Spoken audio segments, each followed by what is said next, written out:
She hired a woman to seduce my husband, claiming our marriage needed excitement. That woman turned out to be my best friend from college. I sat at my kitchen counter, gripping my phone as disbelief coursed through me. The text messages from my mother-in-law, Eleanor, flashed across the screen, each word dripping with smug satisfaction. Honey, I've done you a favor. David needs a real woman, someone who can give him the excitement he deserves. Don't blame me for trying to fix your boring marriage. My name is Sophie Anderson, and at 32, I never imagined I'd be reading messages from my husband's mother bragging about hiring someone to seduce him. But then again, Eleanor had never hidden her disdain for me, the simple teacher who had, in her eyes, stolen her precious son away from the high society life she envisioned for him. The irony? David and I were happier than ever. His architectural firm was thriving, my fourth-grade students adored me, and we just moved into our dream home in the suburbs. But to Eleanor, our contentment was a problem. A marriage needs drama, she would proclaim at every family dinner, her sharp gaze locking onto me. Passion, excitement. Not this, domestic routine. I scrolled further, my eyes narrowing at her so-called master plan.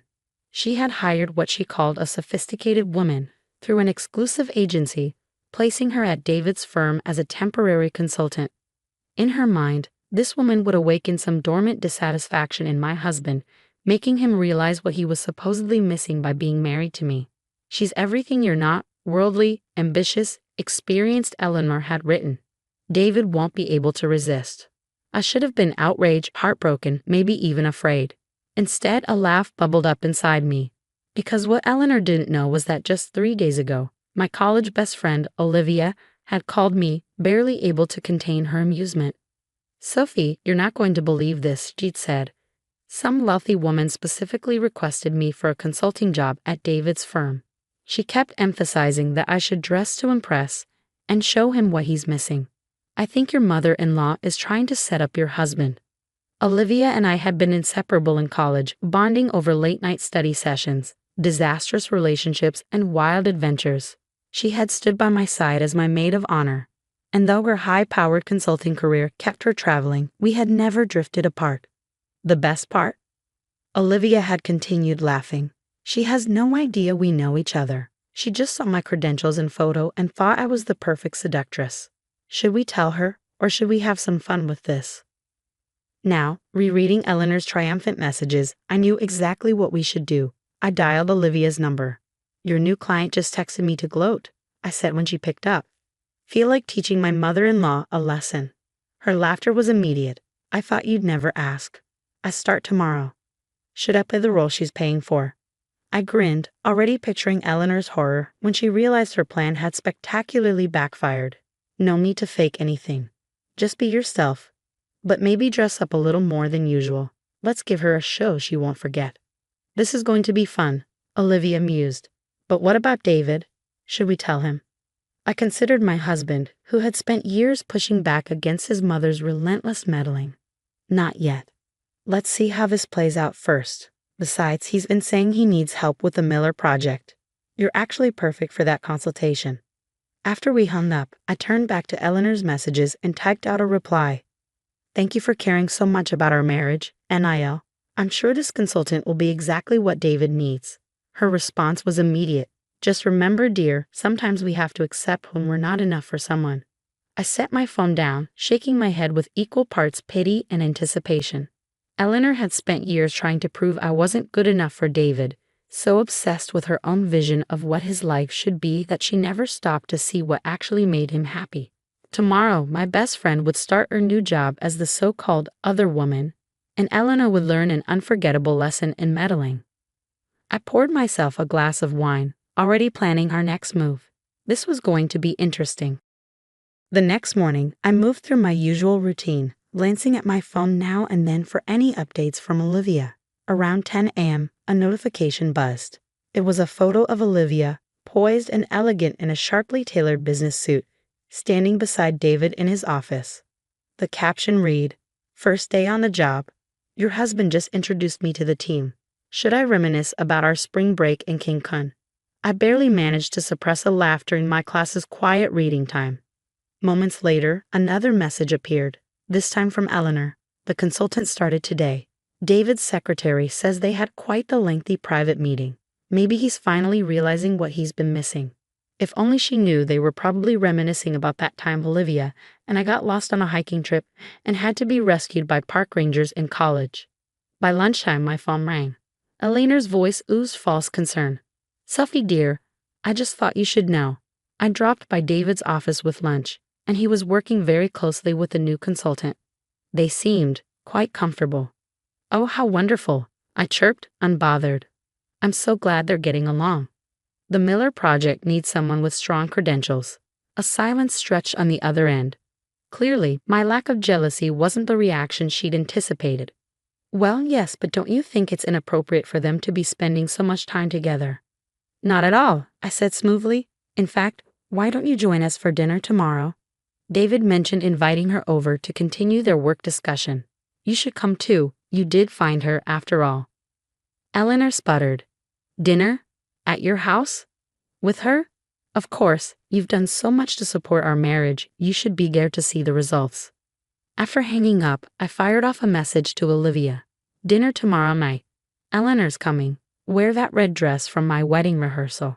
The next evening, I prepared Eleanor's favorite meal, the same dish she had criticized at last year's Thanksgiving. Olivia arrived first, looking effortlessly chic.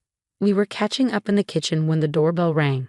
Eleanor entered, dressed to impress, clearly expecting to witness the beginning of her carefully laid scheme. But she froze at the sight of Olivia and me laughing together. Eleanor. Olivia greeted warmly, stepping forward. Sophie's told me so much about you. Thank you for recommending me for this position. It's almost like fate brought me back to them. Eleanor's expression turned rigid. Back to them? Just then, David walked in.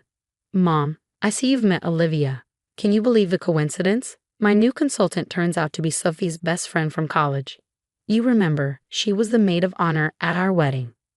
I wish I had a camera to capture the sequence of emotions that played across Eleanor's face. Confusion, realization, horror, and finally, humiliation. She clutched her designer purse as if it might save her. Your best friend, she managed, turning to me. Yes, I beamed. When you texted me about hiring someone to bring some excitement to my marriage, I was thrilled to find out it was Olivia. You truly couldn't have picked a better person.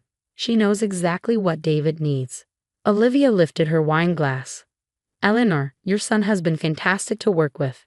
Such a devoted husband. He even spent half an hour today showing me photos from his and Sophie's anniversary trip. And the way he talks about Sophie's teaching career, he's so proud and supportive. Eleanor sank into a chair, her perfect plan crumbling before her eyes. I don't understand. The agency said. All of the agency did a fantastic job, Olivia assured her. They matched David's firm with precisely the right consultant. The fact that Sophie and I have been best friends for 15 years? Just a delightful bonus. Though I am curious, why did you specifically request someone to dress provocatively and flirt with David? The room fell into a stunned silence. David turned to his mother, his expression dark with disappointment. Mom? What is Olivia talking about? Taking pity on Eleanor's rapidly unraveling composure, I smoothly redirected. Why don't we all sit down? Eleanor, I made your favorite coq au vin. You always said mine needed improvement. I hope this version is exciting enough for you. Throughout dinner, Eleanor barely touched her food. Her face flushed as Olivia regaled us with college stories, including how she'd helped David plan his proposal to me. David, meanwhile, kept shooting his mother looks of quiet disapproval between discussions about the Miller project. Finally, Eleanor stood abruptly. I should go, she announced, her voice strained. I just remembered. An appointment.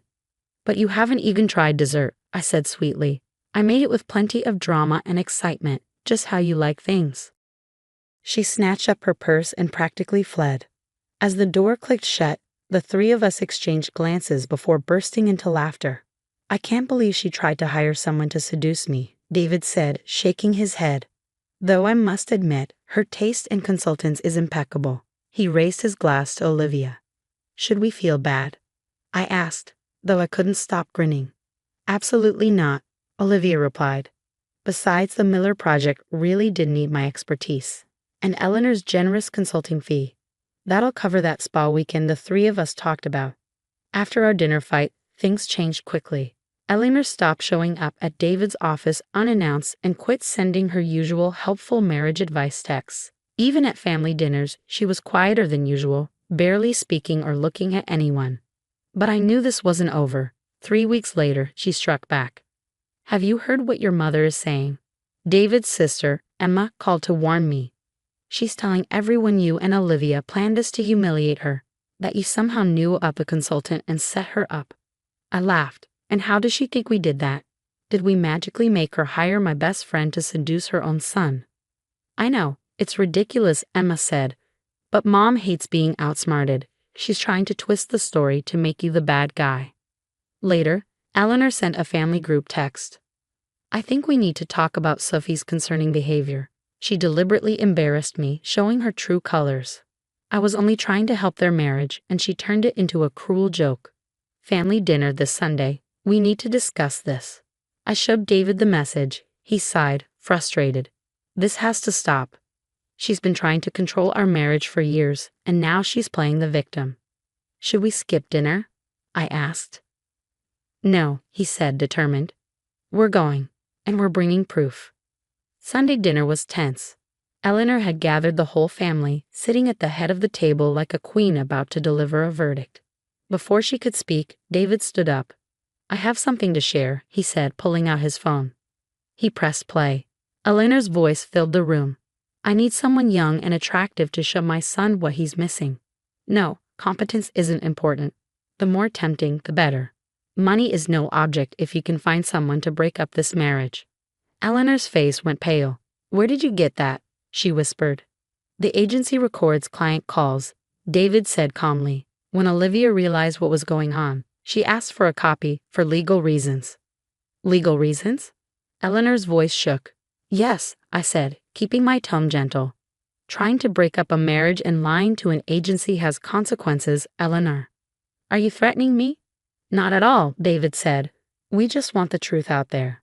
From the other end of the table, Aunt Martha spoke. "Eleanor, you tried to hire someone to seduce your son. Are you out of your mind?" Chaos erupted. Eleanor's carefully crafted story fell apart. By the end of the night, she fled to her bedroom, claiming a headache. As we left, Emma pulled me aside. "I owe you an apology," she said. "I always thought you were just paranoid about Mom. But this is worse than I ever imagined." The next week, Eleanor checked herself into a wellness retreat in Arizona. Before she left, she sent me a text. "I suppose I underestimated you."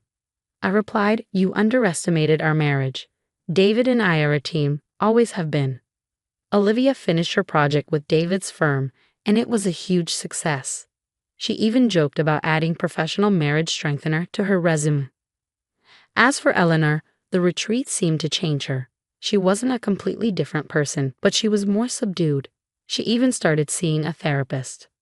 At our next family dinner, she complimented my cooking without adding any helpful suggestions, a small but important step. On the way home, David chuckled. In a weird way, Mom did add excitement to our marriage, just not how she intended.